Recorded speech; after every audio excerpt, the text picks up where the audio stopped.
The Pennine Way is the toughest and wildest long-distance walk in England. For those brave enough to attempt it, it can be 268 miles of mud, sweat and tears. It's gruelling, but the rewards are amazing. Just look at the beauty of it. It's magnificent. The Pennine Way was Britain's first national trail. It's a journey along the elevated backbone of England, a major physical challenge, a walk to escape the buzz of modern life. And now the Pennine Way has reached its own milestone. It's 50 years old. In this series, I'm seeing the Pennines in a very different way. It's nice to have a little challenge in your life and see if you can still do it. But I'm also looking at life along the trail, just how much has changed since the first walkers set out on the Pennine Way all those years ago.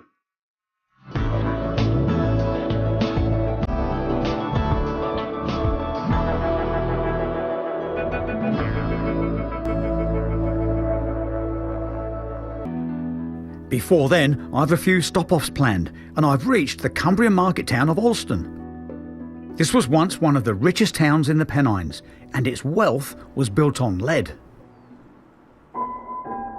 In the 18th and 19th centuries, there was a Klondike-style rush for the hills, but when the mines closed, the North Pennines suffered major depopulation.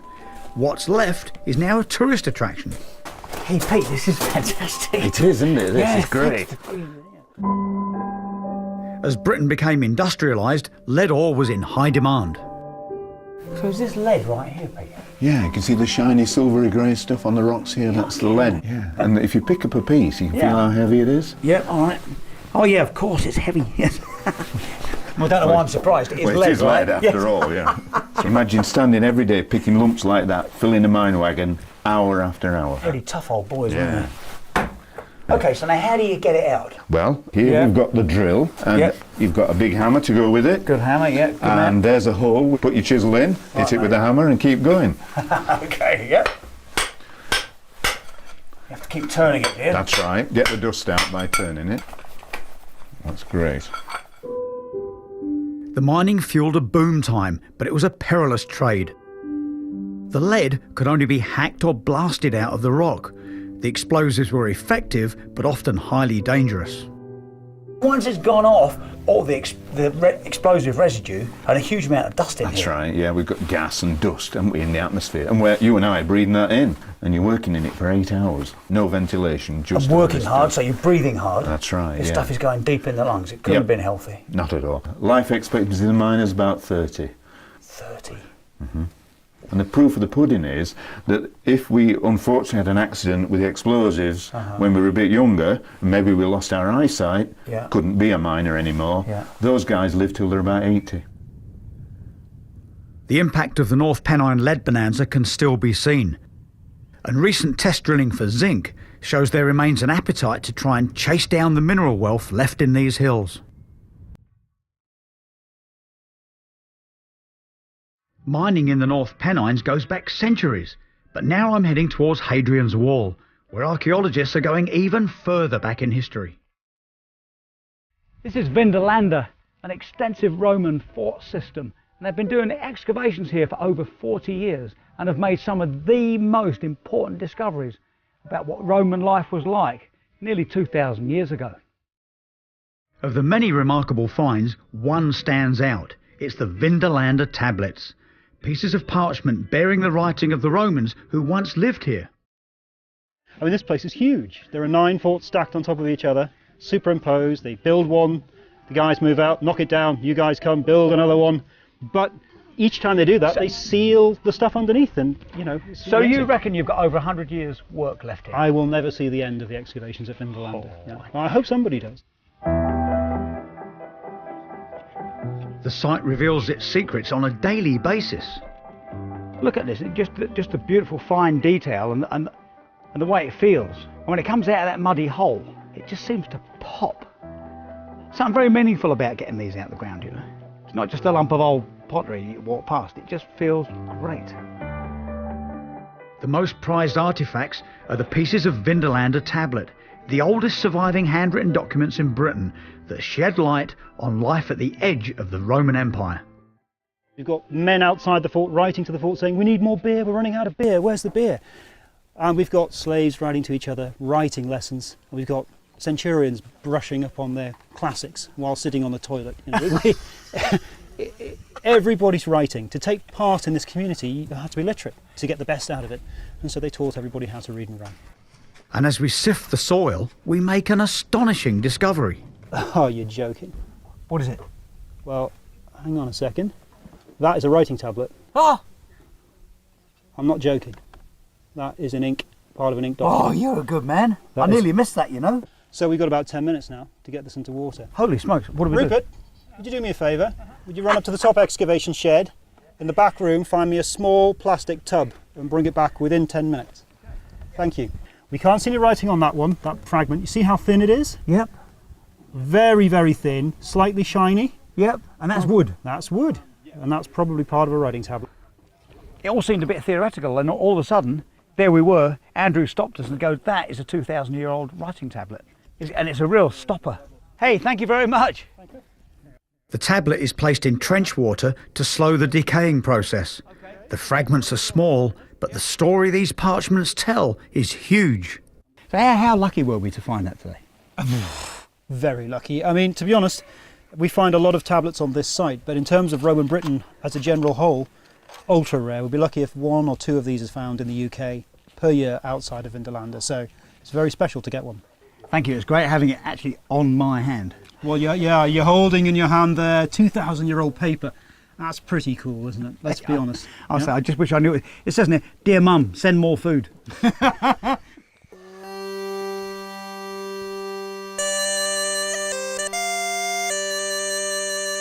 Vindolanda tablets are just one of the windows into another world of life along Hadrian's Wall.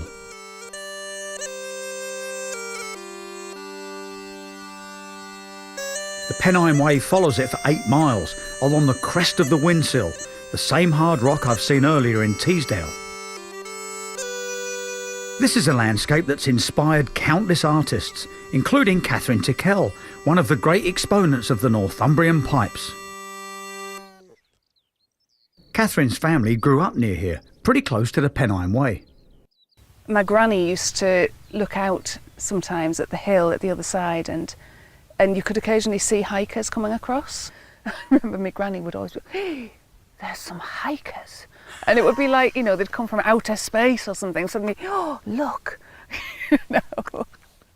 So we were always aware of, people doing the Pennine Way, but it did seem like something like, "Oh, look at them, what are they doing?" Well, I'm heading north from here. What shall I expect? Well, again, you're going into, real border country. There's such history there. You're going to meet some characters. I'm going to try and carry some of your music with me as I go. Maybe that'll help. I hope so.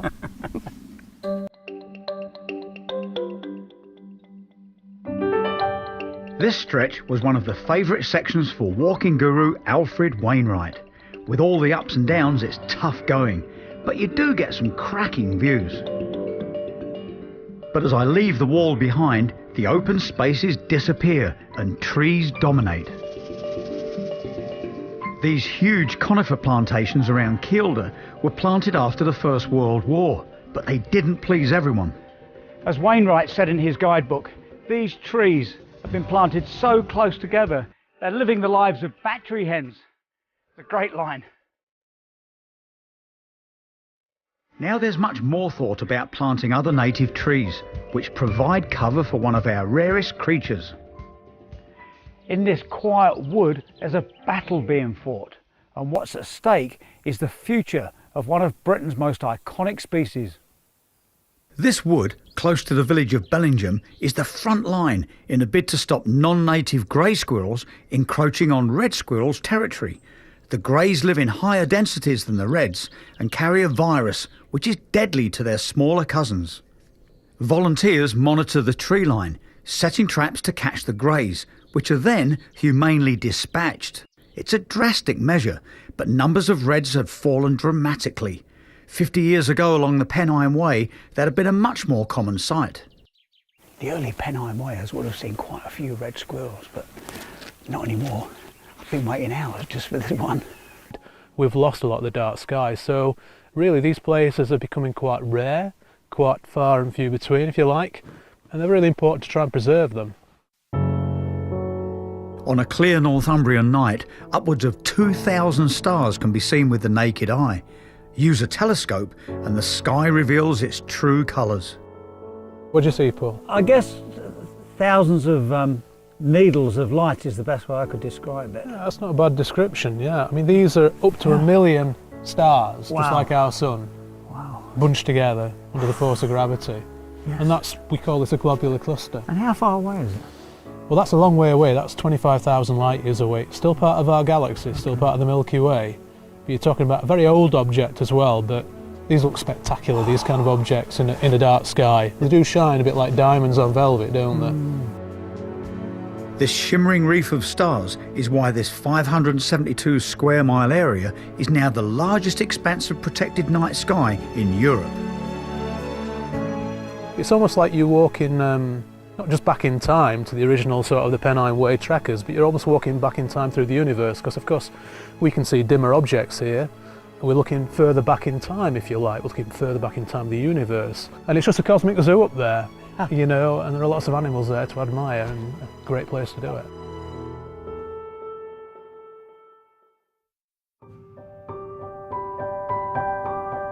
The remote terrain of Northumberland makes it a walker's paradise.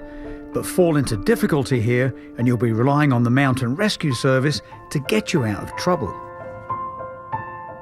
They obviously practice regularly, and today's exercise is all about finding a casualty, and that's me. What I'd like to do, Paul, is put you out, deploy you down here. The Northumberland National Park Mountain Rescue Team was born out of tragedy. In November 1962, 2 shepherds died after being caught in a fierce blizzard in the Cheviot Hills. 3 years later, this unit was formed. It coincided with the start of the Pennine Way, and they've been rescuing hikers ever since.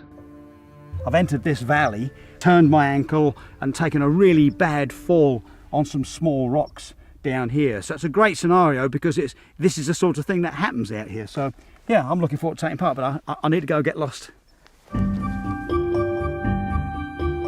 While I take cover, Sam the search dog is going to sniff me out. It's a game. When I actually get for the body, he'll get a squeaky toy. That's his reward for doing the job.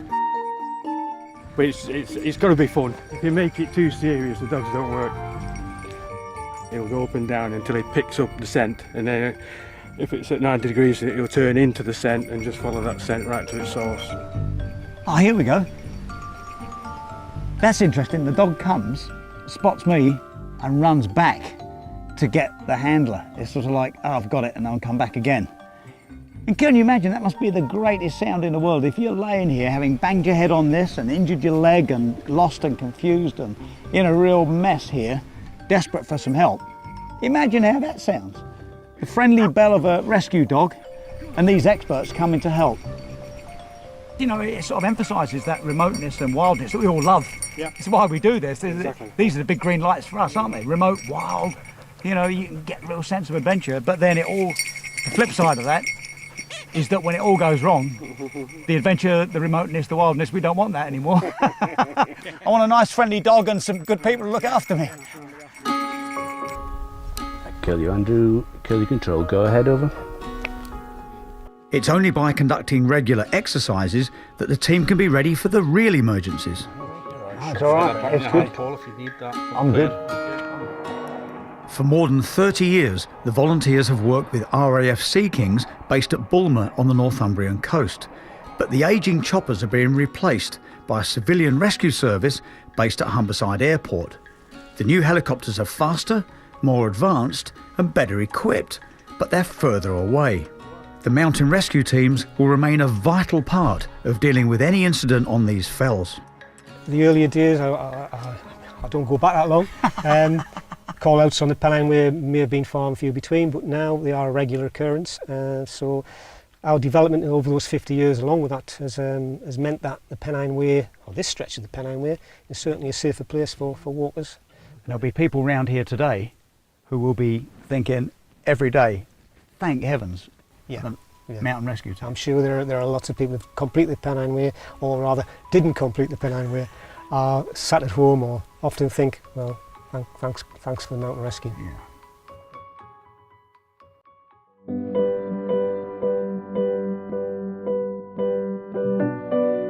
Just 28 miles from the end of the Pennine Way, you'll find yourself in Burness.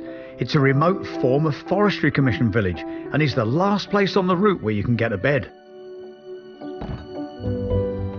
There are a couple of overnight options. Joyce Taylor and her husband Colin have provided home comforts for thousands of weary hikers. We had some French guys came and they were soaking. It was soaked to the skin.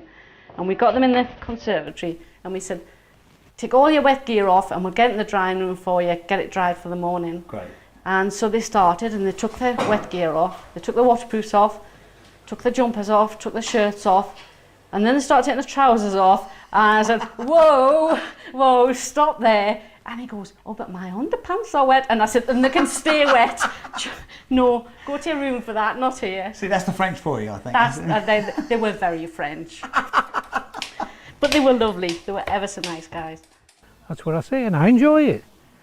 I don't enjoy the smell, but I enjoy it.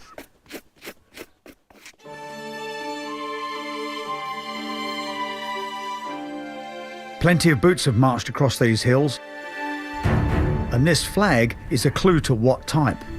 We all know that the red flag means danger, and today is going to be as dangerous as it gets, I reckon.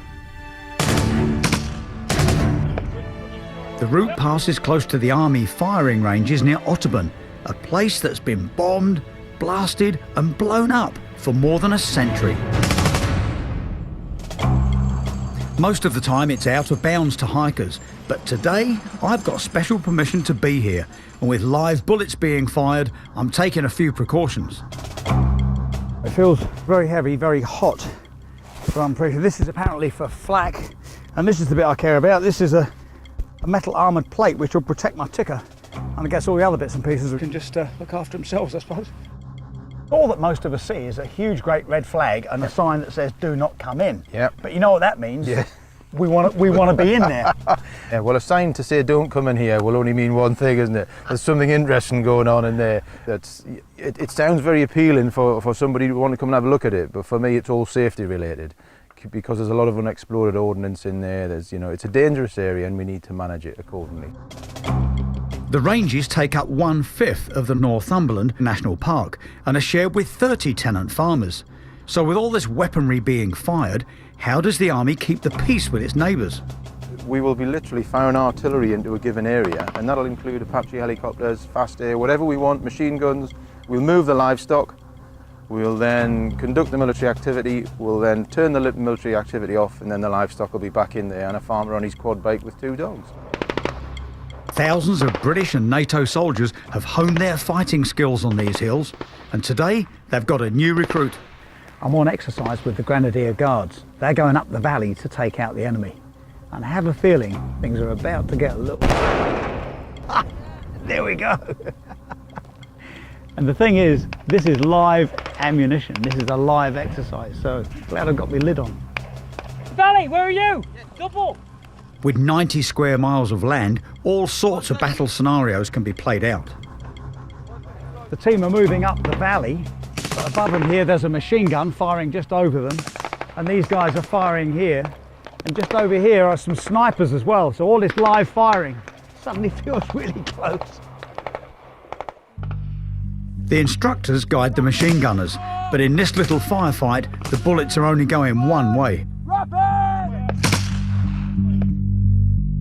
Well, here's what they're aiming at, and as you can see, there's some pretty good shots around here. The landscape takes a pounding, but the army says the land inside the range has more biodiversity than many areas outside it. Every ammunition we fire is monitored, any residual hazards, all this type of stuff, to keep the landscape, apart from the fact that it goes bang and it explodes, The rest of it is sort of environmentally managed so that we don't adversely have an adverse impact on the landscape. Back on the battlefield, the bullets are still flying. Yeah, so the firing is continuous now from the hillside, and there's smoke ahead, so the guys all stopped, hunker down for a while, work out the next move. It's been great to get an insight into what happens on the other side of the Pennine Way. Well, that's it. The battle's almost over, and our good lads in the Grenadier Guards, they've won. It's been a great day, but there's one thing I have learned, is that you have to respect those red flags out there, because on this side of the red flags, it's a highly dangerous place.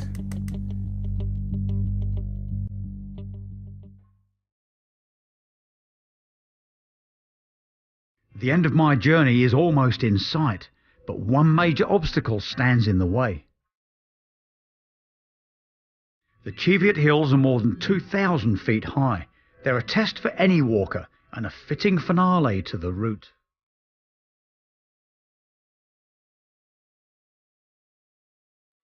The stone flags are here to stop the peat from being eroded, but they're not the only man-made object in the landscape. This fence separates Scotland on that side from English soil over here, and it's a huge great fence stretching off into the distance. I mean, it looks about the same, but there are some essential differences. On that side, Scotland, I could camp right there if I wanted to, but here in England I'd have to ask the landowner's permission, and I might not always get it.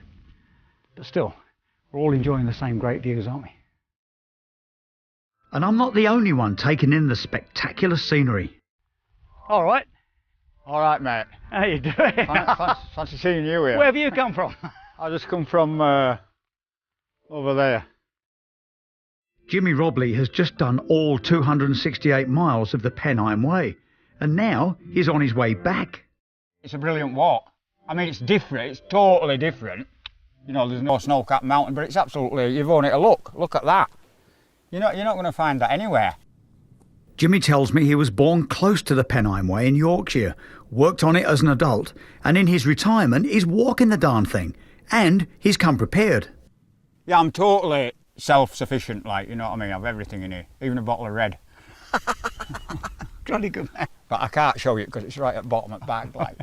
I don't have it at the top, I might start drinking it before tonight, you know. Bloody great. That's why it's so heavy. Despite it being a long old slog, I understand why people want to do the Pennine Way. Tom Stevenson's vision for a long green trail still holds true.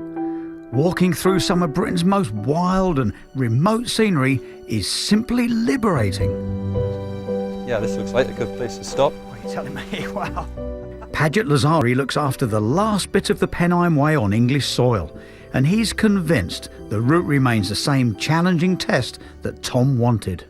People come from all over the world. Yeah. People travel all over the world on all these great glamorous walks. Yeah. But they still come here and do the Pennine Way. They do, and I think it's because it's where it is, this landscape, the whole history of the Pennine Way. It is one of the most iconic walking routes there is, probably in the world. Still feel that national trails, certainly in this country, in the UK, are really like the sort of Premier League of walking routes. Look at this. Yeah, it's fantastic, isn't it? It must feel great if you've walked the whole way and you get to here, yeah, and you suddenly go, there's the finish. That's exactly right. You've covered some ground and you're nearing the end of your journey. Some people complete the 268 miles in a few weeks. Others take a lifetime. Well, that's it. I'm in Scotland now. Kirk Yetholm, a couple of miles away, and that's the end. Fantastic. The Border Hotel in Kirk Yetholm marks the finishing point of the Pennine Way. Wainwright used to treat walkers to a free half of beer, but the money has long run out. The pub has continued the tradition, but only if you've done the full length of the route in one go. Tom Stevenson created the Pennine Way so we could all enjoy the call of the hills. And 50 years on, it's left an indelible mark on more than just the British countryside. I like to think that Tom would appreciate that it's not just the Pennine Way that's changed, but the lives of hundreds of thousands of people that have done all or part of the route. They must be richer for having immersed themselves in one of the last great homegrown challenges. And for someone like me who's been to some pretty wild places, my Pennine Way journey has been a life-affirming adventure along the very backbone of Britain. Now over on BBC Two, even if you've had your tea, something to make your mouth water. Nadia Hussain's brand new series, Family Favourites. Here, raw meat is on the menu for Shelley the cheetah. She's one of nature's miracle orphans, and we meet her in a moment.